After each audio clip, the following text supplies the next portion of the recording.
오늘 아침 하나님께서 우리에게 주시는 말씀은 로마서 5장 6절로 8절까지의 말씀입니다. 로마서 5장 6절로 8절 말씀, 우리 6절부터 같은 마음으로 봉독토록 합니다. 우리가 아직 연약할 때에 기약대로 그리스도께서 경건치 않는 자를 위하여 죽으셨도다. 의인을 위하여 죽는 자가 쉽지 않고 선인을 위하여 용감히 죽는 자가 혹 있거니와, 우리가 아직 죄인 되었을 때에 그리스도께서 우리를 위하여 죽으심으로 하나님께서 우리에게 대한 자기의 사랑을 확증하셨느니라. 아멘. 저는 오늘 본문 말씀 로마서 5장 6절로 8절 말씀을 통해서 조건 없는 하나님의 사랑이라는 제목으로 주의 말씀을 선포하도록 하겠습니다. 이미 우리가 계속 살펴봤지만 이 5장에 와서 바울은 그의 가르침과 신앙 고백에 있어서 믿음, 소망, 사랑의 이 유기적 관계를 증거하고 있습니다. 특별히 2절과 4절의 내용을 깊이 묵상하면 바울이 믿음, 소망, 사랑을 어떻게 신앙으로 고백하고 있는가 하는 것을 봅니다. 믿음이라는 것은 오직 예수님만이 우리의 그리스도, 다른 말로 이야기하면 구주, 구원자가 되셨다는 것을 믿는 것이고, 소망이라는 것은 고난이 와도 궁극적으로 예수 그리스도를 바라볼 때에 그의 부활 승리 때문에 우리가 소망 얻게 되는 것을 증거합니다. 그러니까 좌우 여러 상황들을 봐도 다 고난뿐이고 또 절망할 수밖에 없지만, 그런 고난 가운데서도 결국은 죽음의 자리가 부활이 되었다 하는 그 승리를 바라보면서 나가는 부활신앙, 그게 바로 소망이라는 겁니다.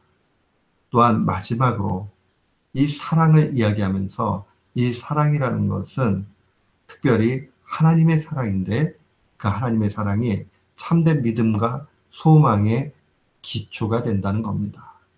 그리고 하나님의 사랑은 우리에게 성령님으로 말미암아 그 사랑을 깨닫게 하고 그 가운데 모든 것이 적용된다는 겁니다.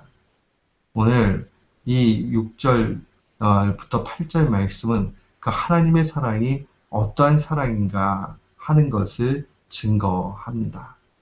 특별히 오늘 6절로 8절 말씀을 묵상하면 하나님의 사랑의 성격을 두 가지로 볼 수 있습니다. 첫째는 하나님의 사랑을 신실하시다는 겁니다. 이 신실하시다는 말은, 하나님의 신실함은 약속하신 것을 반드시 지키시고 실패가 없다는 뜻입니다. 오늘 본문 말씀에 보면은 6절 말씀에 우리가 아직 연약할 때에 기약대로 그리스도께서 경건치 않는 자를 위해서 죽으셨다. 기약대로. 그 약속대로 하나님께서 반드시 지키시고 이루심을 보여주는 겁니다. 민수기 23장 19절 말씀 보면 하나님에 대해서 이렇게 고백합니다.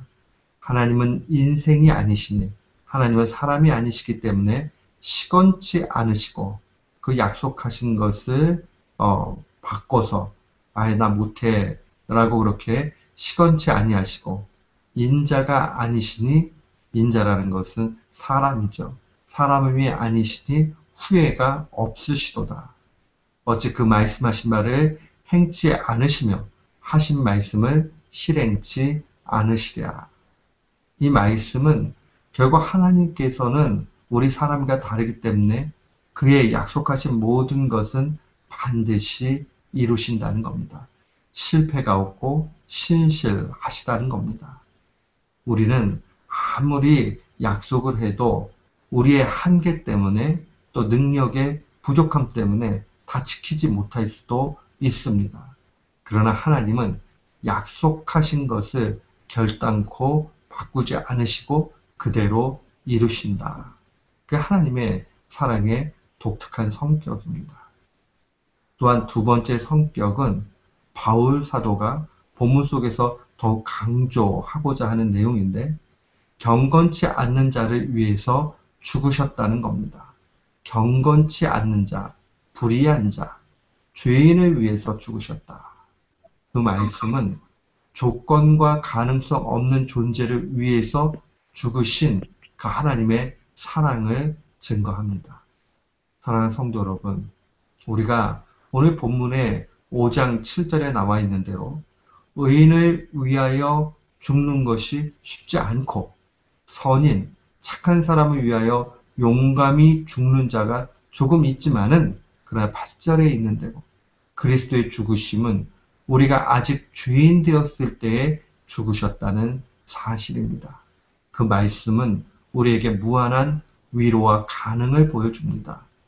조건을 보지 않으시는 하나님을 분명히 우리는 알아야 됩니다. 우리는요, 사랑을 조금 해도 이유가 있어야 하는 존재입니다. 심지어는 세상에 가장 고귀한 사랑이 부모님이 자녀 사랑하는 그 사랑인데, 그것도요, 따지고 보면 나한테 더 잘하는 그 자식한테 마음이 더 가기도 하고 더 잘하는 것 분명히 보게 됩니다. 기껏해야 조금 더 우리가 이야기할 때 약한 손가락이 더 아프다라고 얘기하지만은, 인간의 본성을 파헤쳐서 보면 나한테 잘하는 그 모습이 나를 움직이게 되는 그런 연약함이 있다는 것 분명히 봅니다. 사랑하는 성도 여러분, 그러나 하나님은 우리의 조건과 가능성과 이런 거 보지 않으시고, 우리가 아직 죄인 되었을 때에, 그때에 우리를 사랑해 주셨다는 겁니다. 오늘 이 말씀을 바라보면 5장 1절부터 이 8절까지의 바울의 증거하는 내용을 더욱 정확하게 보게 됩니다. 그 하나님의 사랑이 얼마나 우리에게 귀중한가. 아들을 아낌없이 주시고, 또한 아들께서 우리의 죄됨을 아시면서 죄인 되었을 때 사랑하신 그 사랑이 얼마나 크고, 이것이 우리에게 어떠한 의미가 있는가 하는 것을 명백하게 보여줍니다.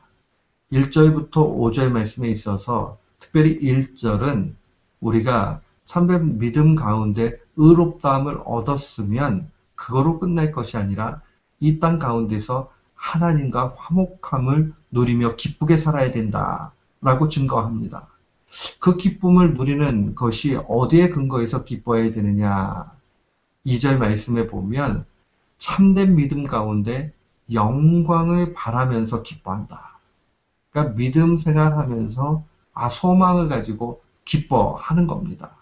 그런데 3절과 4절에 와서 보면 그 기쁨이 내가 잘 되고 내가 평안해서 그것으로 인해서 기뻐하는 것도 있지만은, 그러나 환난을 통해서도 소망을 이루며 기뻐한다라고 이야기합니다. 우리가 신자에게 있어서 환난이 와도 어떻게 소망을 이루느냐? 그것은 바로 하나님의 사랑이 바로 우리의 믿음과 소망을 보증한다는 사실입니다. 하나님의 사랑입니다. 그것에 대해서 더 구체적으로 오늘 본문의 6절로 8절은 증거하는 겁니다. 그 하나님의 사랑이 어떠한 사랑이냐? 그것은 바로 우리가 죄인 되었을 때에 또 약속대로 그대로 우리에게 사랑을 보여주신 그 능력이다 하는 것을 알려줍니다. 바울은 특별히 구체적으로 예수 그리스도의 죽으심과 부활의 사건에서 그 내용을 찾습니다. 예수님이 죽으시고 끝나버렸으면 우리에게 아무것도 아닌 게 돼요. 그러나 그가 죽으실 뿐만 아니라 그 죽음의 자리가 부활의 자리로 바뀌고 나니까 우리에게 소망이 되죠. 죽음으로 끝나지 않구나. 그 자리가 부활이 되는구나. 우리에게 환난도 동일합니다.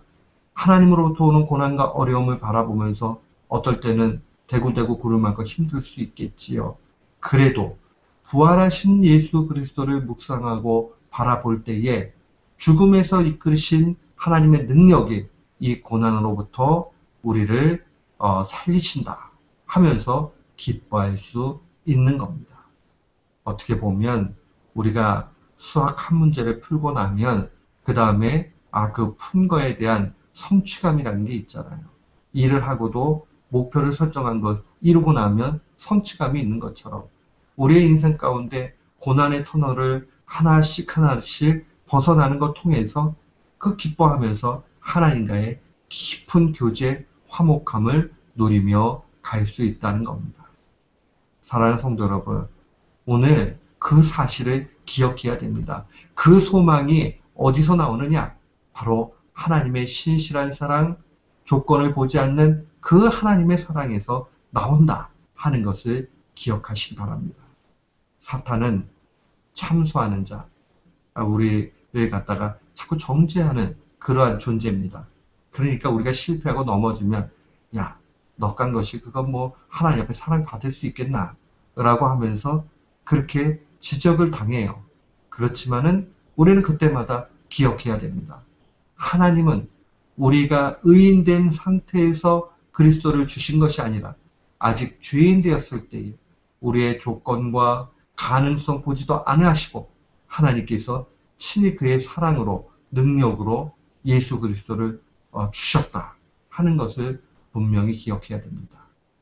사랑하는 성도 여러분, 우리가 세상에서 살아가는 것 호락호락하지 않고 녹록지 않다는 것을 늘 기억을 합니다. 좌절할 수 있어요. 그러나 그때마다 신실하신 하나님을 신뢰해야 됩니다. 약속을 반드시 지키시는 하나님, 복 주신다 우리와 분명히 약속하신 그 하나님이 우리의 영혼의 잘됨으로 인도해 가십니다. 또한 우리는 예수 그리스도의 조건 없는 사랑을 묵상할 때에 기쁨 충만하게 됩니다. 하나님은 예수 그리스도를 우리에게 주시고 그 죽으심의 자리가 바로 부활의 자리로 그렇게 만들어 주셨습니다. 소망이 있는 거예요. 신자는 그 소망 속에 살아가는 겁니다. 오늘도 그 사실을 기억하면서 하나님께서 우리를 위하여 더 적극적으로 이야기하면 죄인된 나를 위하여 그리스도 주셨다 하는 것을 기억하면서 날마다 기쁨 중 승리하는 귀한 교우들 되시기를 주님의 이름으로 축원합니다. 아멘.